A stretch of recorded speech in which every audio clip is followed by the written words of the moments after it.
मेयरिंग with screw gauge, यानी ये बात हम जानते हैं कि जो हमारे पास वर्नियर कैलिपर था वो स्केल से ज़्यादा बेहतर रीडिंग हमें बताता है। यानी अगर एक स्केल 1 मिलीमीटर तक सही से रीडिंग बता सकता है तो वर्नियर कैलिपर जो था वो 0.1 मिलीमीटर तक हमें सही से रीडिंग बता रहा होता है।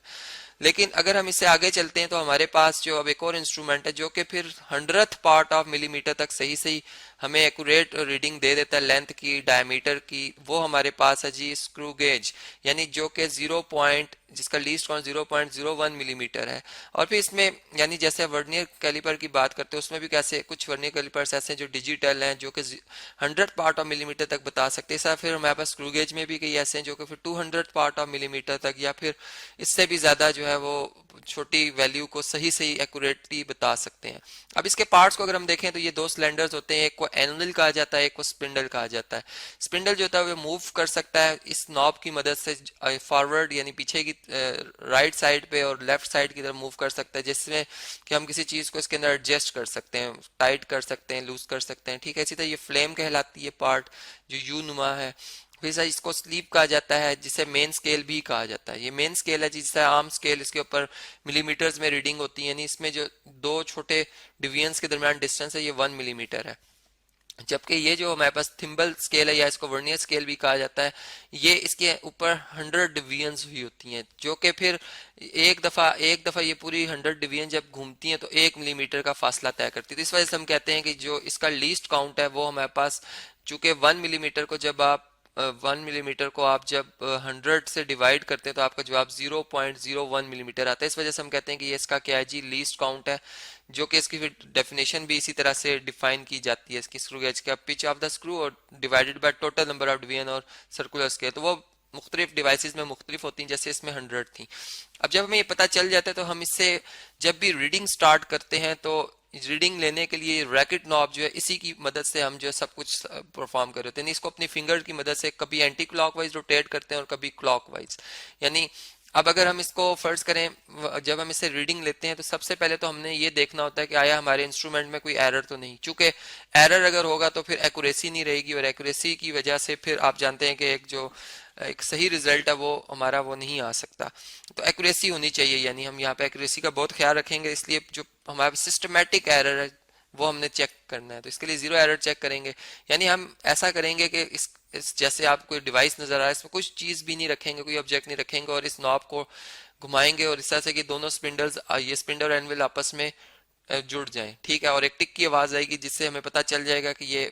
अब और ज्यादा इसको टाइट नहीं किया जा सकता। फिर हम देखेंगे कि ये जो हमारे पास मेन स्केल की ये वाली लाइन है, ठीक है, ये वाला जीरो इसका मेन स्केल का,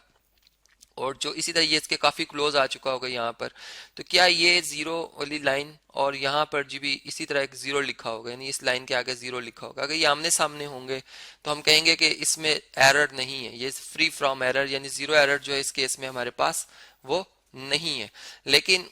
अगर फर्ज करें हम इसको रोटेट करते हैं और ऐसा होता है कि ये एरर हमें शो होता है इस तरह से कि ये लाइन जो है ये जीरो वाली लाइन, ये फर्ज करें जीरो वाली लाइन है जी, इसको मैं डार्क कर देता हूँ, यहाँ पे ये जीरो लाइन, और यहाँ पर ये जीरो हमारा जो है वर्नियर या थिम्बल स्केल का ये ऊपर आ जाता है और ये मेन स्केल का जीरो नीचे रह जाता है। इस तरह से आ जाता है, यानी ये चूंकि यहाँ पे जो स्नैप है वो थोड़ी सी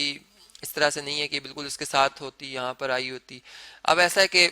हम ये फर्ज कर रहे हैं कि अगर ये जीरो ऊपर होता तो जिस तरह हम बात करते हैं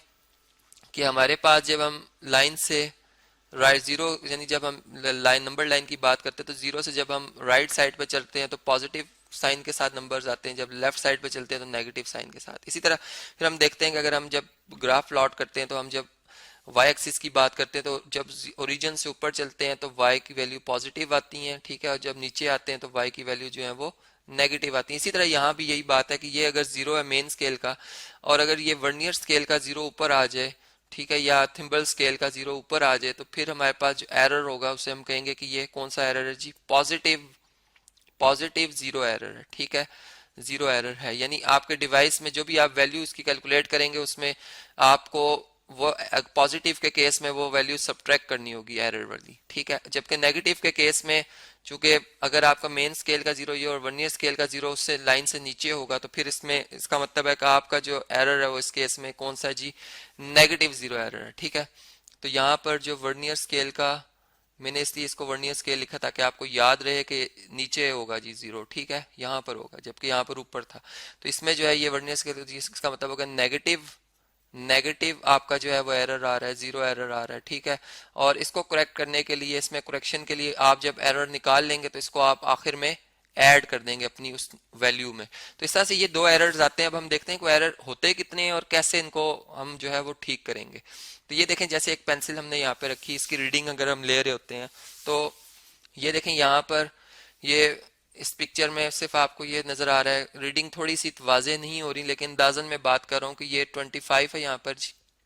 26, 27, 28, 20, ये 28 और 29 के दरमियान है इसकी कोई, यानी ये हम ये कह सकते हैं कि ये 0.28 मिलीमीटर या फिर 0.29 मिलीमीटर जो है इसका डायमीटर है, ये वाला, ठीक है, ये लेंथ इसकी। लेकिन ये कितनी है, अब इसमें मजीद, इसमें एरर तो अभी हम फिलहाल एरर की बात नहीं करेंगे, अभी तो इसकी वैल्यू को हम, प्रैक्टिकल वैल्यू को जो है वो कैलकुलेट करेंगे, और फिर जब वो मुकम्मल होगी तो तब जाके फिर एरर इसमें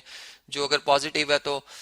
माइनस कर देंगे, और अगर नेगेटिव हुआ है एरर तो हम इसको उसमें से ऐड कर देंगे इसमें। तो अभी इस वैल्यू को हम देखते हैं एक और क्लोज स्नैप से, यहाँ से आपको काफी अच्छे तरीके से पता चलेगा। देखें, हमने एक ऑब्जेक्ट लिया, उसको इस स्क्रू गेज में रखा है, इस नॉब की मदद से टाइट किया,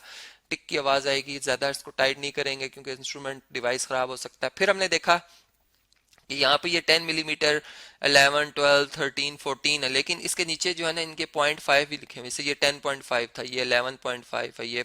12 पॉइंट, ये 13 पॉइंट, ये 14.5 है। इसका मतलब कि 14.5 तो हमारा डिवाइस हमें वैसे ही बता रहा है कि इसकी जो ये जो लेंथ है, इसको अगर मैं L से जाहिर कर दूं, ये चलें W से विड्थ कह देते हैं इसको, ये विड्थ जो है इस इंस्ट्रूमेंट, इस ऑब्जेक्ट की विड्थ जो है, ये हमें यहाँ से पता चल रहा है कि ये 14.5 मिलीमीटर तो है, ठीक है। लेकिन अब इसमें इससे आगे जो है नहीं, 14.5 से लेकर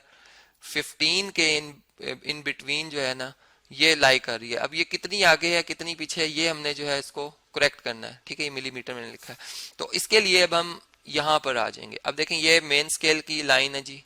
ठीक है। इसको हमने देखना है कि ये इस सर्कुलर जो स्केल है, या इसको हमने कहा था वर्नियर स्केल या थिम्बल स्केल, इसकी कौन सी लाइन से मैच करी। तो ये हमने देखा इधर 16th वाली वैल्यू से ये बिल्कुल इसके सामने है, ठीक है। तो इसका मतलब कि हमारी जो ये वैल्यू है ये 16 है, 16th नंबर वाली इसके साथ मैच कर रही है, 16 लिखेंगे और मल्टीप्लाई कर देंगे। जैसे वर्नियर स्केल में हम 0.1 मिलीमीटर से मल्टीप्लाई करते हैं, अब ये हमारे पास चूंकि स्क्रू गेज है और इसका जो हमारे पास लीस्ट काउंट होता है वो 0 पॉइंट जो इंस्ट्रूमेंट का होगा हमारे, यानी ये लाजमी नहीं कि आप हर दफा 0.01 मिलीमीटर, आपको जो इंस्ट्रूमेंट दिया जाएगा आप पहले उसका लीस्ट काउंट भी देखेंगे क्या है,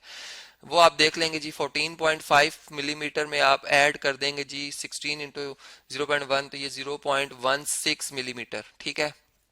अब इन दोनों वैल्यूज को जब आप ऐड करते हैं, यहाँ देखें हमने इनको एडिशन इनकी की हुई है, तो ये 14.66